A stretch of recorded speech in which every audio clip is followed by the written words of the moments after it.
Hello, I'm Dan Lutz, and welcome to the FrontLines. In the battle against the deep state, the cabal, the Illuminonkeys, and all those that wish to enslave all of humanity for their own selfish reasons, welcome to a brand new day.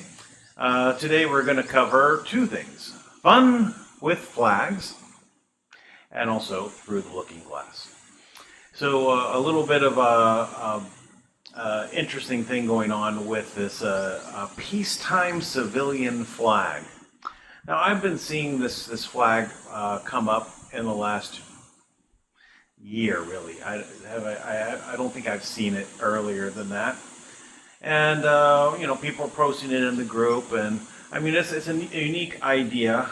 We do have a bit of a what you might say a flag controversy with Old Glory, what they're calling is the wartime flag in this conversation. And this particular flag is only for wartime, but the peacetime flag is different. And so that's the main controversy. But you go to the controversy of the flag that we're discussing. Most of the time, you'll say if there's gold fringe around the outside, it means that the flag has been captured and is now the bounty or the booty of the pirates, you know, of the core pirates, or you know, out of Admiralty law, right?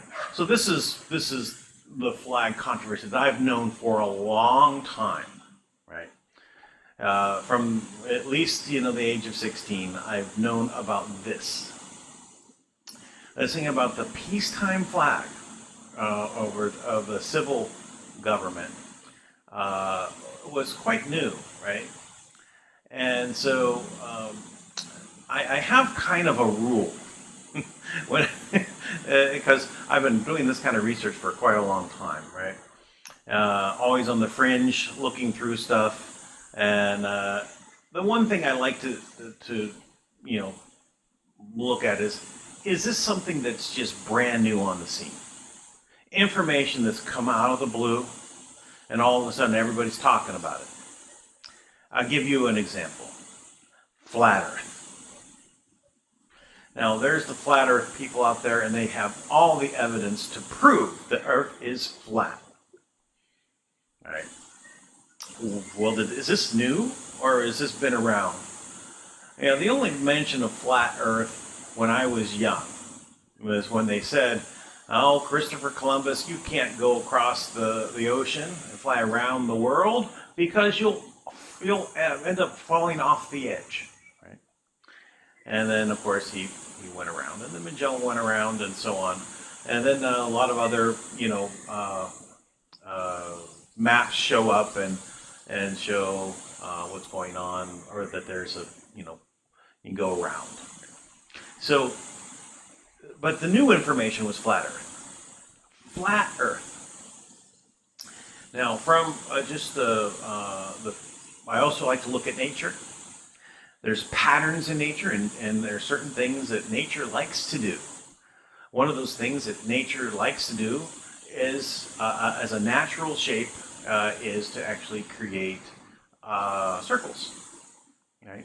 In a puddle of water, you just keep dropping. It has a tendency to be in a circle. Now, if everything's flat and flat, there will be a general pull that keeps everything coming to the center. So we look out into the sky and we see, the planets. They are a circle. Are they all flat circles? Just happen to be equal distance from us. We don't see anything at the edge, right? They all seem to be facing us. So if we're on a flat Earth, anyway. So the idea, it's like get too far down that, but if it's new, it's a new story. Question it, because not that there is necessarily some sort of psyop going on, but there might be. There definitely might be. And these psyops may have big agendas or they may have small agendas. So in this case with Fun with Flags and the Big Bang Theory, that sitcom, they had a segment where they did a YouTube channel, and it was called Fun with Flags. And they bring up the flags of different countries, and they have fun with flags. So that's why I chose the name Fun with Flags to kind of go over this. So I'm going to go ahead and share my screen with you, and we're going to just go over a little bit of this. All right, that's a little overblown there.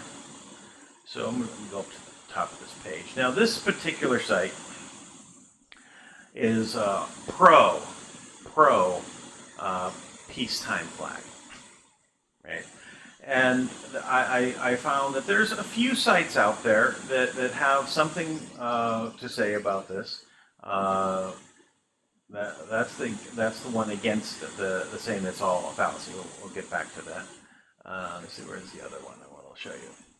Oh yes, Fix America. here's one. United States civil flag of peacetime, right? All right, and here's another one. This is a USC ivillaflags.org article/history, the history of the U.S. civil flag. All right, so there's like this mounting evidence of this, right? So again, now I was very avid into history and everything when I was a young lad going to school. I loved history books. This never came up. Never saw it. So when these kind of sites popped up, and I started looking, I said, "Oh, it sounds interesting. It's an interesting idea." And it's really talking about this flag right here. All right, and it goes through this. Now, I'm not going to actually go through the pro stuff, because when I read go through this other site that basically is the debunking site, right? I kind of fall down on the line of the debunking on this particular issue, and basically because number one, it's new, right? So I could spend the next 2 or 3 days reading websites, which all are regurgitating the same information that came from one source, right? It'll be traced back to someone. That's a lot of time, right? So to cut down on my time on these kind of stories, which may be a psyop, and we can talk about what the psyop may be, right? why they may want to mess with the flag more than the fringe around it, which I do believe is true, that this is about a captured flag. But that's a bit of a story. This actually, some of these sites also cover some of this. So here's this flag being flown underneath the United States, and basically they're saying this is the U.S. Customs flag, and it's appropriate as a subdivision to be flown there. Right, and so, but here's the one with the military fringe. A single fringe is not authorized on the Title 4 USA Code, Chapter 1, Section 1 and 2 of the flag. Gold tassels is admiralty. All right, so that's what we're talking about. The other, where I think this is a legitimate argument. It's the other argument where we're saying that this is really the peacetime flag. Is where it is. So let me go over to this one. This is LOUSER.US flags, right? Website. The urban legend of a civilian national flag. Myths and understandings about flags, both real and fantasy-based, abound in the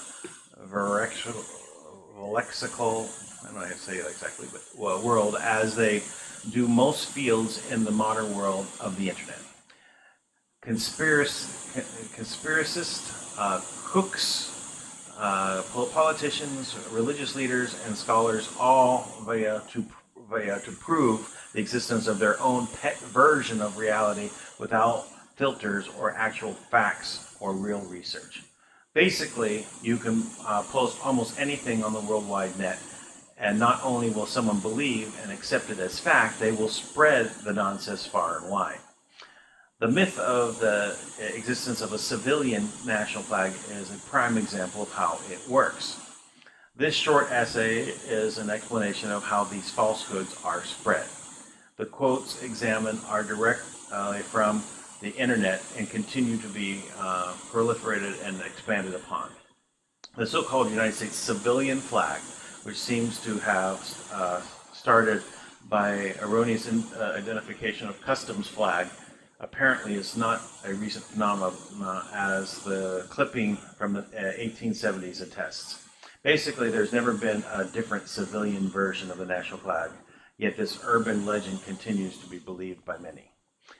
So basically what he's saying is there is a customs flag, and it appropriately has its own flag, and there is no, you could say it's because it's a civilian flag, and that's the correct one, but it doesn't make it so, is what his point is.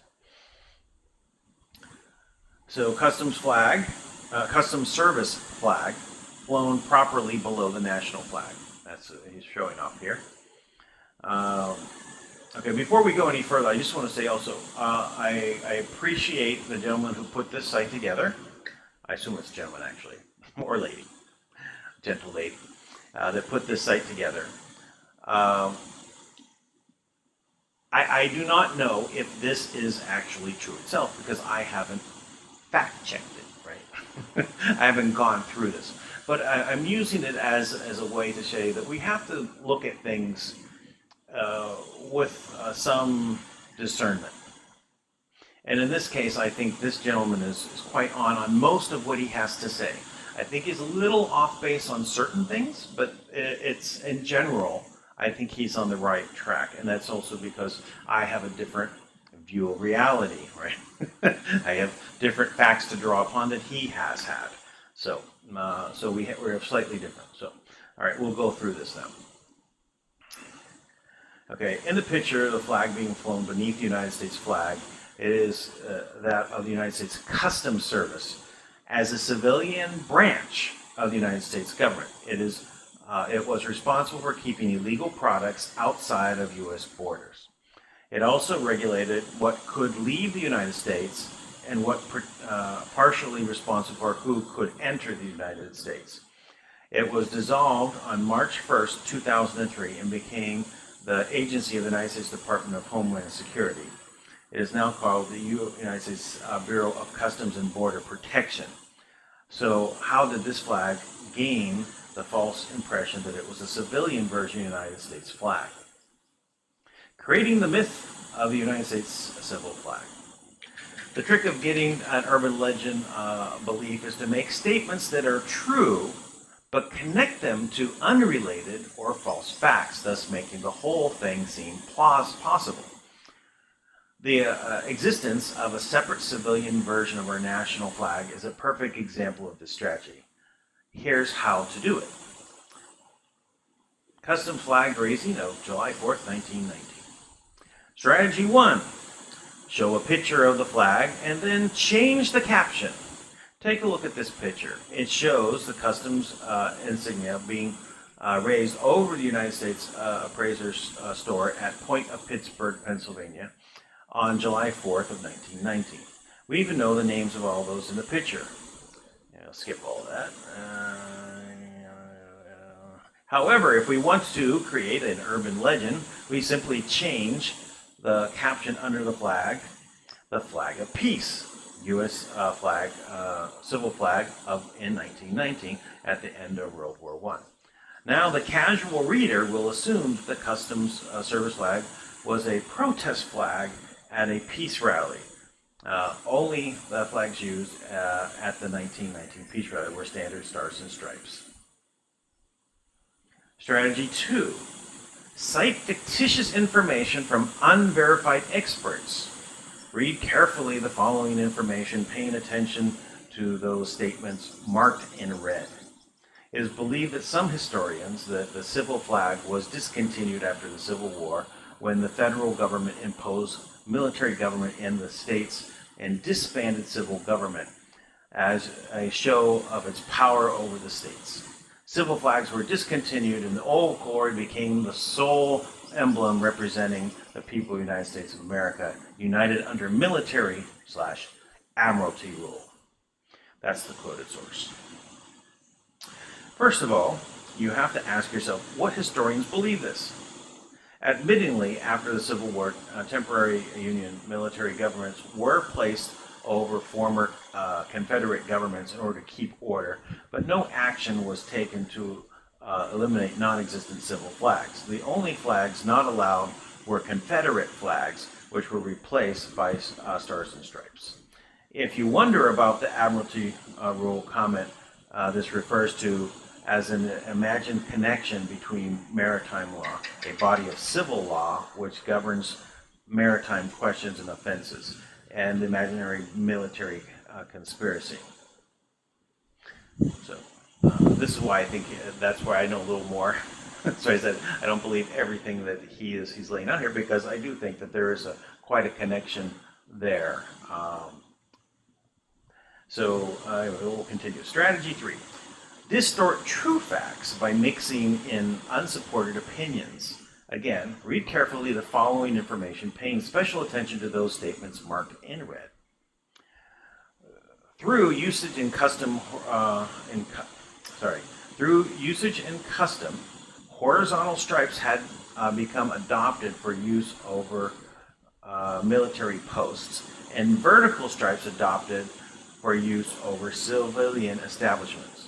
The civil flag, intended for peacetime usage in customs house civilian settings, had vertical stripes with blue stars on a white field. By the law of the flag, this design noted civil jurisdiction under Constitution and common law, as was opposed by military jurisdiction under Admiralty military law. Okay, so next it goes. So you take the true fact, like the Congress in 1777 directed the United States flag should have 13 stripes alternating red and white, and the unions of 13 stars, white and blue field, without saying that the stripes would be horizontal, right? Then add some imaginary reference to a flag with vertical stripes adopted for use over the civilian establishments with blue stars on a white field. Then throw in an unsubstantiated reference to the Constitution, common law, and dark military admiralty references to the process of deception really begins. The process of deception really begins. The flag for the original U.S. Customs Cutter Service eventually becomes the U.S. Coast Guard, which was introduced in 1799, 22 years after the original flag resolution ended. And in fact, have vertical stripes. 16, because there were 16 states then. See images below. So here's the fictitious civil flag, and then here's the Customs Cutter Service flag. Strategy 4. add untrue statements that sound reasonable. Again, read carefully the following information, paying special attention to those statements marked in red. Most flag purchase orders for the military version of the federal government outpaced by the military purchases. Civil flag orders were almost non-existent, as the cost of war was far more than most Americans could afford.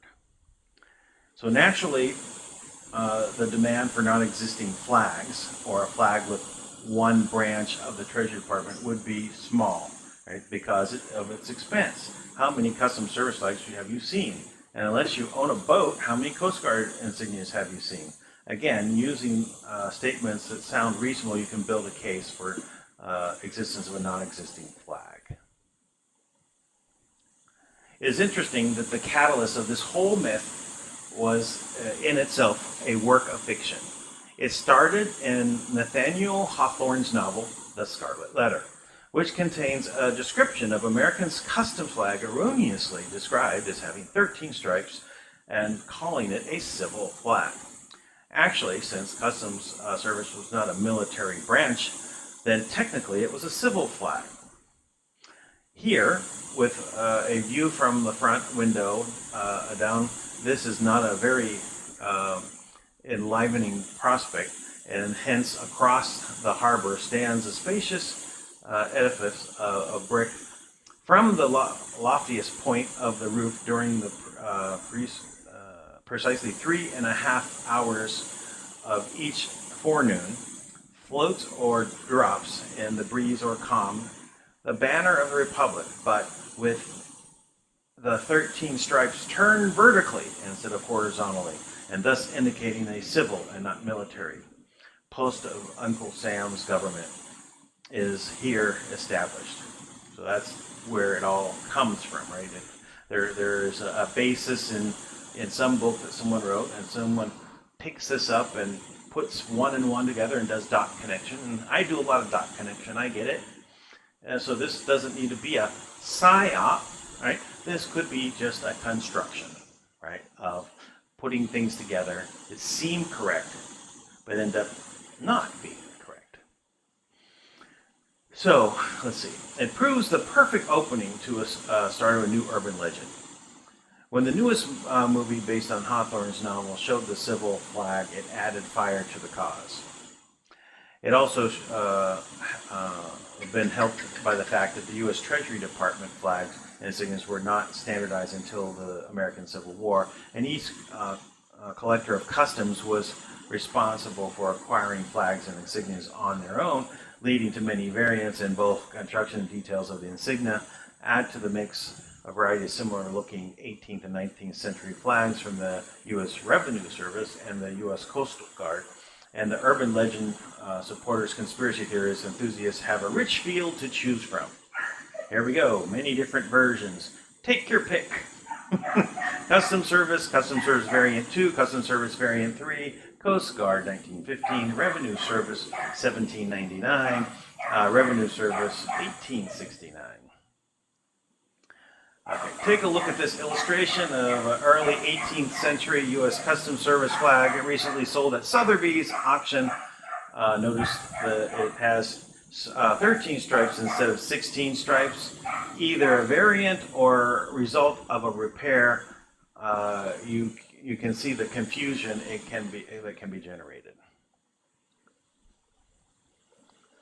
Custom Service flag, so that's one at Sotheby's.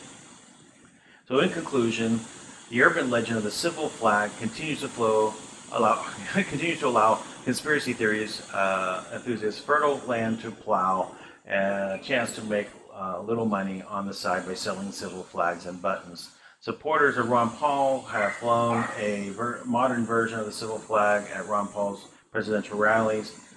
It's also interesting that the same conspiracy theory enthusiasts also make claims for a separate civilian version of the flag, also claim that any gold fringe on the flag signifies some sort of Admiralty maritime law merchant plot. But that's another story, or rather myth. It would be good to go and look into that one, I would say. So Interesting enough, although historically the civil flag flies only as an interesting flight of fancy today, it has also become a spontaneous flag and is now being manufactured and sold as a protest slash message flag. But this is another topic, right? So yeah, so can we like take this and use it to represent a particular issue? Yes, we can.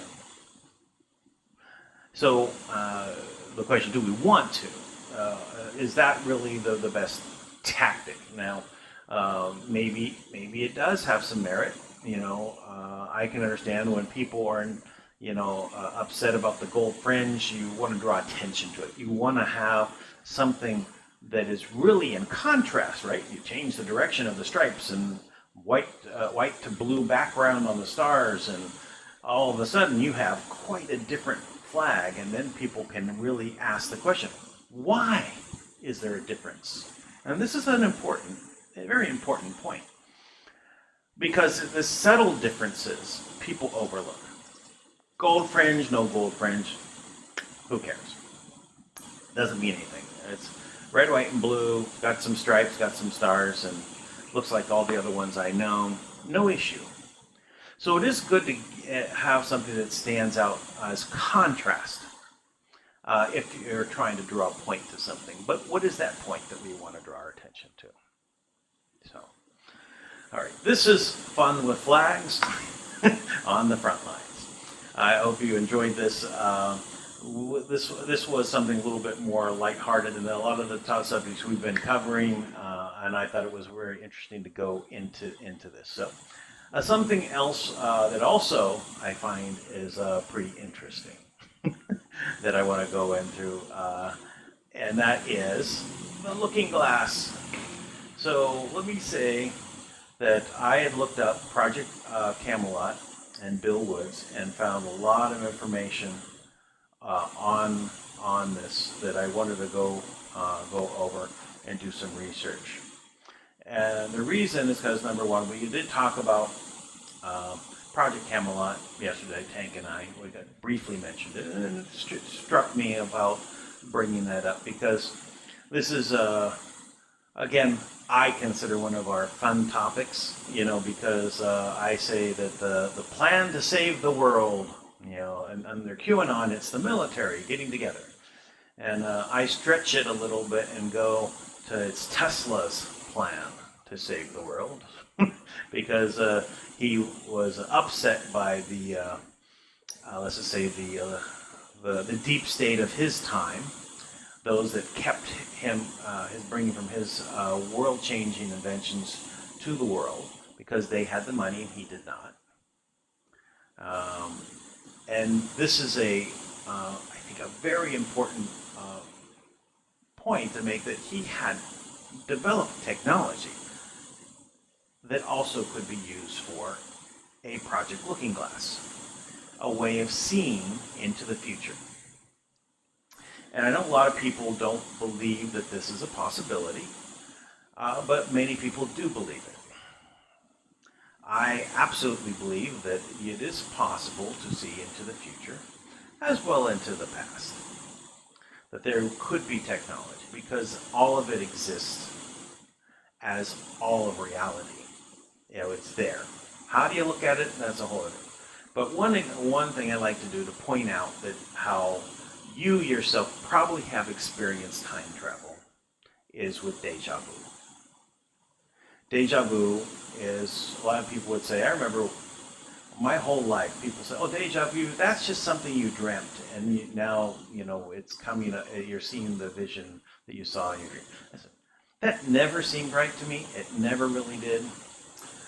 Maybe about 10 years ago, I came up with my own theory as to what it was. And that really had to do more with a way of cosmic weather patterns or earthly weather patterns of how magnetic influence would basically move around. And at some point, when we're generating our reality, right, and we always are coming into this moment, as we push out through our action. We take our steps and we're walking out into the world, and we're turning left, we're turning right, we're putting our hand up to deflect something, we're grabbing something to pull ourselves up. We are changing reality by our actions. This is determined from our past and our future. And as that happens, you know, we are pushing out these waves of reality. It's carried about through magnetics and consciousness. So at times, there is so much energy that we're pushing through that it's being pushed back over us. So literally, we're having reality push back and wash back over us, and we kind of peek through a few moments into the future, and that's our deja vu effect. We literally are having reality, time, push back over us, and we get a glimpse of just ahead. Doesn't it seem like that's really what's happening? I think so.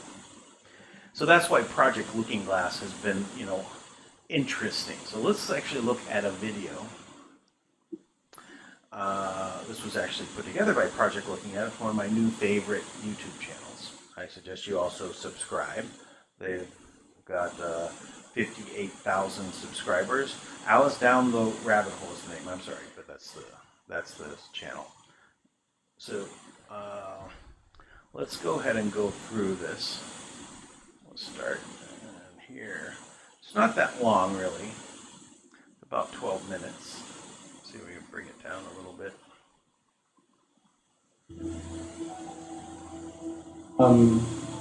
I've heard it described a number of ways, but to my knowledge, the problem is that the timelines converge on that point in time.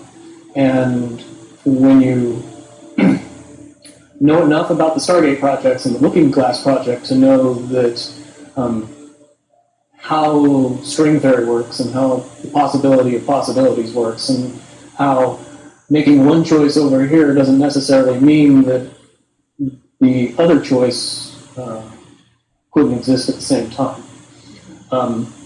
But once you get your brain wrapped around this subject, you find out that at the end of 2012,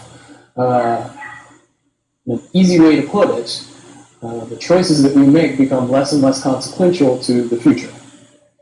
And eventually we're pushed into this bottleneck of time, no matter which choice we make. And that's important to the people that had access to Looking Glass because they would use Looking Glass knowing the choices that they would make and the future would pop up. The big mistake was coming up with the possibility of future. And when we started using a computer to say, well, if we make this choice, it's 79% possible that this scenario happens, and 23% are possible, or whatever, round numbers, that this scenario would happen. The understanding at the time was that was realistic. However, if you go down the road further and free will continues to exercise itself on this game, that 79% possibility sometimes changes very, very fast. But if you look at the situation in a point of time, it seems very realistic that that's the greatest possibility.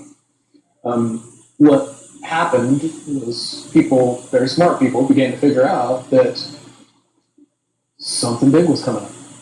Something that made it so all the possibilities of all the future scenarios of any choice, any possibility that was fed in and observed through the Looking Glass inherently ended up in the same future.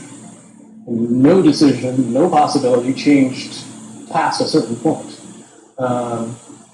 That's the big secret. Okay, so is that... So that's the big secret. So let's stop there for a moment. This is one of the things that's very important to note is that there are choices that we make, right?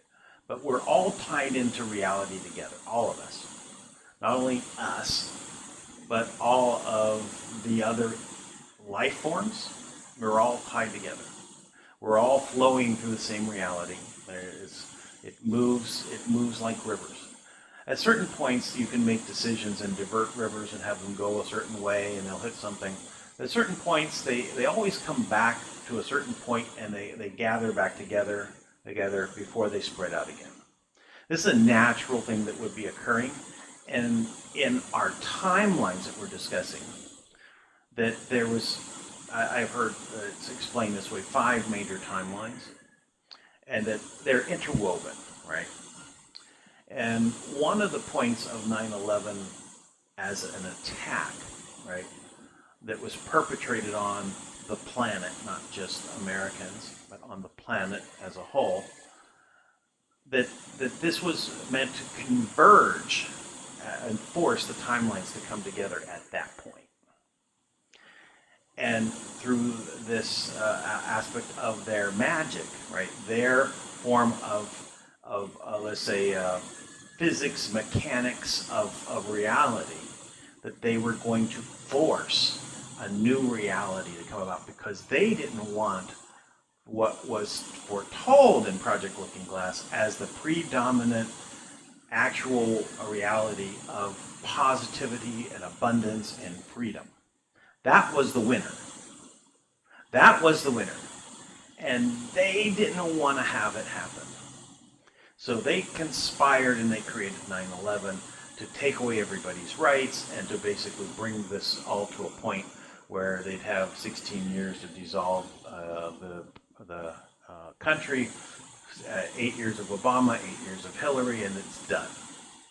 And the worldwide enslavement, and they would then harvest the planet, and whatever was after that, kind of a stupid plan, but that's where they were going. So this was their magic. This was their point. This was their way to take control. And it's all falling apart, as we can see, right? Everyone's going back to work from the China virus, right? That it's China's being looked at as the bad guy around the world. People are looking at the Gates Foundation, and Bill Gates is the bad guy, and Anthony Fauci as the bad guy, right? So it's all being exposed, and everyone is waking up, the Great Awakening. And that's what we're seeing here is really the best part, is we're experiencing the Great Awakening. And here is the question. Would it have happened in this way so fast if they didn't do 9/11 upon us? Karma, cause and effect. They push so hard the other way that it ricochets and boomerangs and goes back and goes into the positive much faster. I think some of that may be what we're also experiencing, that how fast things are changing right now. And it's all for the the best parts of humanity are going to now be able to thrive. And what is the let's say the less attractive versions of humanity are going to really just fade away. It's kind of like genetic code is not going to be used anymore. All the forced amount of DNA manipulation they were going to do is just going to basically fall away because it's not natural, right? It's just going to drop out. We're basically good at our core. We are creators at our core. And we now have the ability to create. And that's what we're doing. Welcome to the new world. That's it for today. Thank you for joining.